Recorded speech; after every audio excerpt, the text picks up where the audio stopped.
নমস্কার সবাইকে। Learning of global hub চ্যানেলে সবাইকে স্বাগত জানাই। তোমাদের আজকের ক্লাসে বিশেষভাবে গুরুত্বপূর্ণ ক্লাস 12 এডুকেশন সাবজেক্টের এই রাধাকৃষ্ণন কমিশনটি 10 মার্কস। তো class 12 education subject third semester unit 1 topic হচ্ছে রাধাকৃষ্ণন কমিশন, 10 মার্কসের প্রশ্ন। আজকের ক্লাসে আমরা বিশ্ববিদ্যালয়ের শিক্ষার বিষয়টি একেবারে শুরু থেকে শেষ পর্যন্ত আলোচনা করব। আজকে আলোচনা মূলত 5টি বিষয় থাকবে। প্রথমত বিশ্ববিদ্যালয়ের শিক্ষার ভূমিকা, দ্বিতীয়ত এইমস অফ এডুকেশন বা উচ্চশিক্ষার লক্ষ্য, আর তৃতীয়ত হচ্ছে স্ট্রাকচার অফ ইউনিভার্সিটি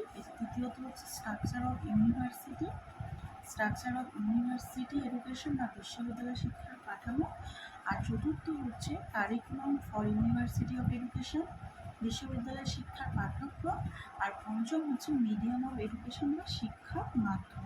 তাই যারা পরীক্ষার প্রস্তুতি নিচ্ছে ক্লাস 12 এডুকেশন থার্ড সেমিস্টারে, তারা আজকে ক্লাসটি খুব মনোযোগ দিয়ে শুনবে, কারণ এই বিষয়টি থেকে বড় প্রশ্নের পাশাপাশি ছোট প্রশ্নও আসতে পারে। চলো তাহলে জেনে নিই প্রথম থেকে।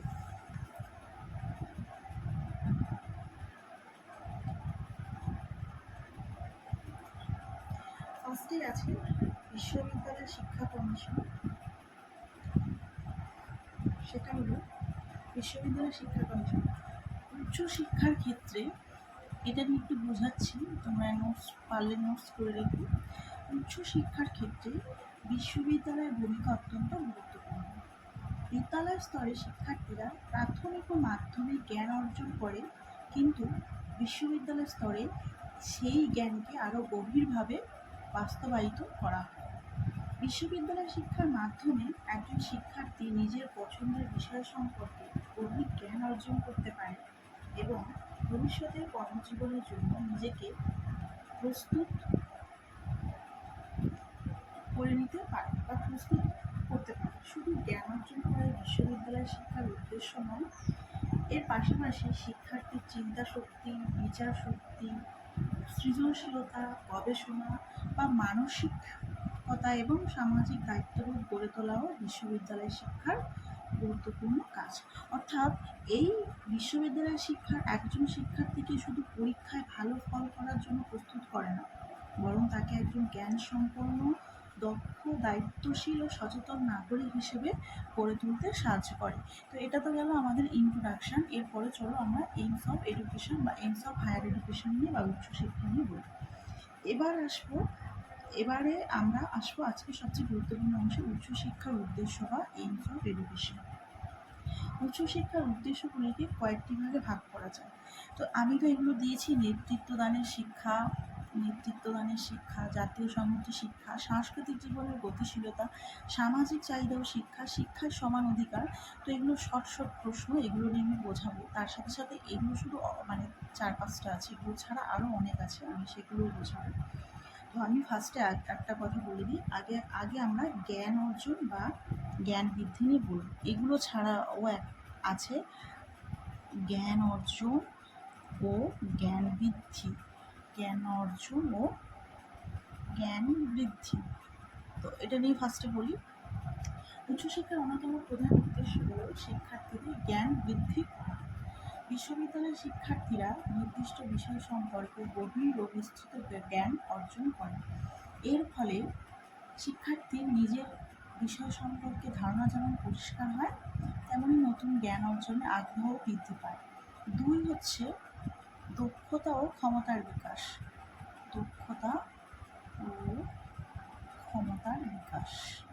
সক্ষমতা, এখানে গ্রন্থের সক্ষমতার বিকাশ। 1 নম্বর। 2 নম্বর, উচ্চশিক্ষার আরেকটি গুরুত্বপূর্ণ উদ্দেশ্য হল শিক্ষার্থী বিভিন্ন ধরনের দক্ষতা ও ক্ষমতার বিকাশ ঘটানো। শিক্ষার্থীদের মধ্যে সমস্যা সমাধানের ক্ষমতা, যোগাযোগের ক্ষমতা, বিশ্লেষণ ক্ষমতা এবং সিদ্ধান্ত গ্রহণের ক্ষমতা গড়ে তোলা উচ্চশিক্ষার অন্যতম লক্ষ্য। এগুলো ছাড়া আরও 3 নম্বরটা হচ্ছে মানসিক ও ব্যক্তিত্বের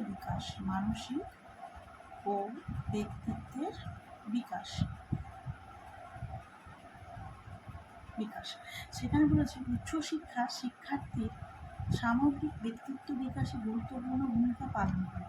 বিশ্ববিদ্যালয় শিক্ষার মাধ্যমে শিক্ষার্থীর মধ্যে আত্মবিশ্বাস, স্বাধীন চিন্তা, যুক্তিবোধ এবং দায়িত্ববোধ গড়ে ওঠে। অর্থাৎ উচ্চশিক্ষা শুধু মস্তিষ্কের বিকাশ ঘটায় না, একজন মানুষের ব্যক্তিত্বকে পরিণত করে। 4 নম্বরটা হচ্ছে যে সমাজের উন্নতি ও মানব সম্পদ। সমাজের উন্নতি ও মানব সম্পদ। এখানে বলেছে যে উচ্চশিক্ষার মাধ্যমে দক্ষ ও শিক্ষিত মানব সম্পদ তৈরি হয়। একজন শিক্ষিত ও দক্ষ ব্যক্তি নিজের উন্নতির পাশাপাশি সমাজ ও দেশের উন্নতিতে গুরুত্বপূর্ণ ভূমিকা পালন করতে পারে।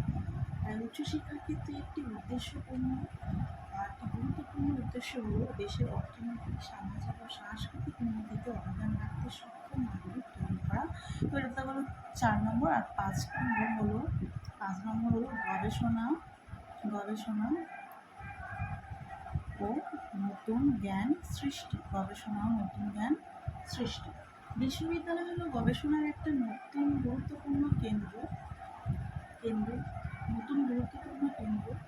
উচ্চশিক্ষার মাধ্যমে শিক্ষার্থীদের মধ্যে গবেষণার আগ্রহ তৈরি করা হয় এবং নতুন জ্ঞান আবিষ্কার করা ও সৃষ্টি করার সুযোগ দেওয়া হয়। এর ফলে বিজ্ঞান, শিক্ষা, সমাজ, প্রযুক্তি এবং অন্যান্য ক্ষেত্রে নতুন নতুন ধারণা সৃষ্টি করা হয়।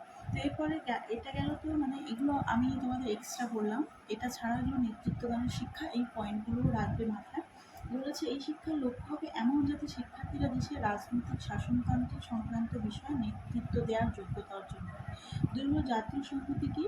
জাতীয় সংহতি হলো যে জাতীয় সংস্কৃতির যোগ্য প্রতিনিধি হতে পারে এবং মানব সংস্কৃতির প্রত্যেকটি ক্ষেত্রে তারা যেন স্থায়ী অবদান রাখতে সমর্থ হয়। এই শিক্ষার লক্ষ্য হলো জাতীয় সংহতি ও জাতীয় সংস্কৃতির শিক্ষা। সাংস্কৃতিক জীবনের গতিশীলতা কি বলছে যে নতুন নতুন সম্ভাবনার কথা আমাদের চিন্তা করতে হবে। শিক্ষার লক্ষ্য এমনই হবে যাতে ভারতীয় সংস্কৃতির মূল ভাবগুলি আয়ত্ত করে প্রয়োজন মতো গ্রহণ ও বর্জন ইত্যাদি করতে সক্ষম হয়। আর সামাজিক চাহিদা কি বলেছে? নতুন সমাজ গড়ার জন্য ছাত্রছাত্রীদের মধ্যে সমাজ দর্শন সম্পর্কে ধারণা সৃষ্টি করা প্রয়োজন। এটা হয়ে গেল। আর শিক্ষায় সবার সমান অধিকার কি বলেছে? আমাদের সংবিধানে ভারতবর্ষকে সার্বভৌম গণতান্ত্রিক প্রজাতন্ত্র হিসেবে গড়ে তোলার কথা বলা হয়েছে। গণতন্ত্রের মূল কথা হলো সুবিচার, স্বাধীনতা, সাম্য, ভ্রাতৃত্ব। সো শিক্ষা সবাই সমান অধিকার থাকতে হবে। তো এটা তো গেল আমাদের এইমস অফ এডুকেশন বা উচ্চশিক্ষার লক্ষ্য। এরপরে চলো আমরা 3 নম্বরটা পড়ব, স্ট্রাকচার অফ ইউনিভার্সিটি এডুকেশন। বিশ্ববিদ্যালয়ের শিক্ষা কাঠামো। এবার আমরা আলোচনা করব স্ট্রাকচার অফ ইউনিভার্সিটি এডুকেশন, অর্থাৎ বিশ্ববিদ্যালয়ের শিক্ষার কাঠামো। বিশ্ববিদ্যালয় শিক্ষা সাধারণত বিভিন্ন স্তর বা পর্যায় হয়ে থাকে। প্রথমে রয়েছে স্নাতক স্তর বা আন্ডার গ্রাজুয়েট। 1-এ রয়েছে স্নাতক স্তর। আর 2-এ রয়েছে পোস্ট গ্র্যাজুয়েট বা স্নাতকোত্তর স্তর বা পোস্ট গ্র্যাজুয়েট। এর পরবর্তী পর্যায়ে রয়েছে গবেষণামূলক শিক্ষা, যেমন এমফিল,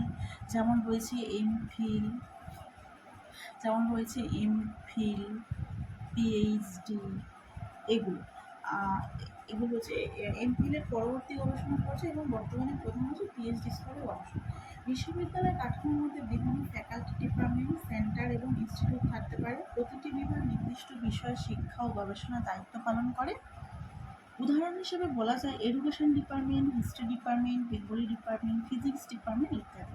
এইভাবে বিশ্ববিদ্যালয়ের শিক্ষার কাঠামো এমনভাবে গড়ে ওঠে যাতে শিক্ষার্থীরা নিজেদের পছন্দের বিষয় নিয়ে উচ্চশিক্ষা ও গবেষণা করতে পারে। তো এটা তো গেল আমাদের 3 নম্বর, স্ট্রাকচার অফ ইউনিভার্সিটি এডুকেশন।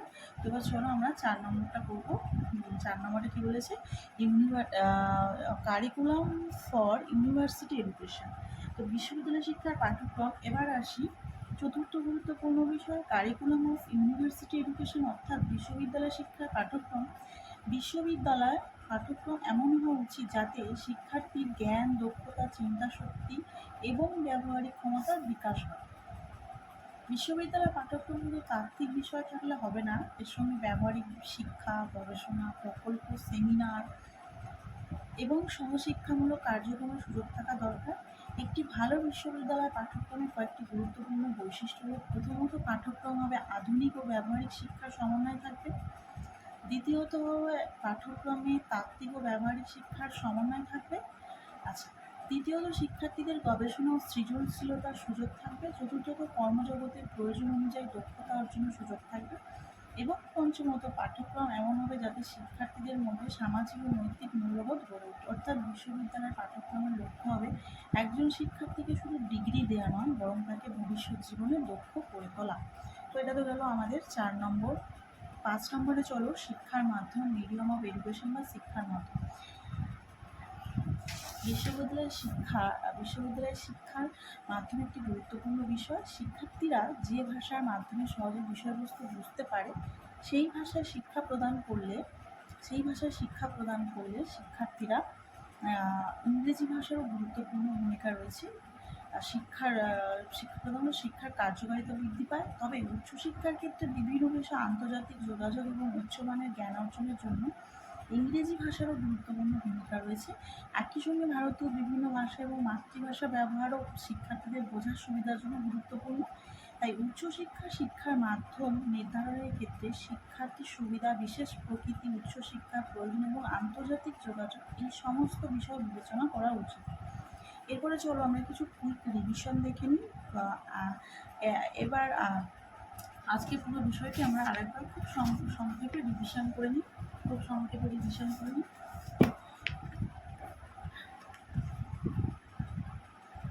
তো আজকে হচ্ছে নম্বর 1 ইন্ট্রোডাকশন আছে। তো ইন্ট্রোডাকশন আমি বলেছি যে বিশ্ববিদ্যালয়ের শিক্ষার্থী উচ্চতর জ্ঞান, দক্ষতা, ব্যক্তিত্ব, গবেষণা ক্ষমতার বিকাশে সাহায্য করে।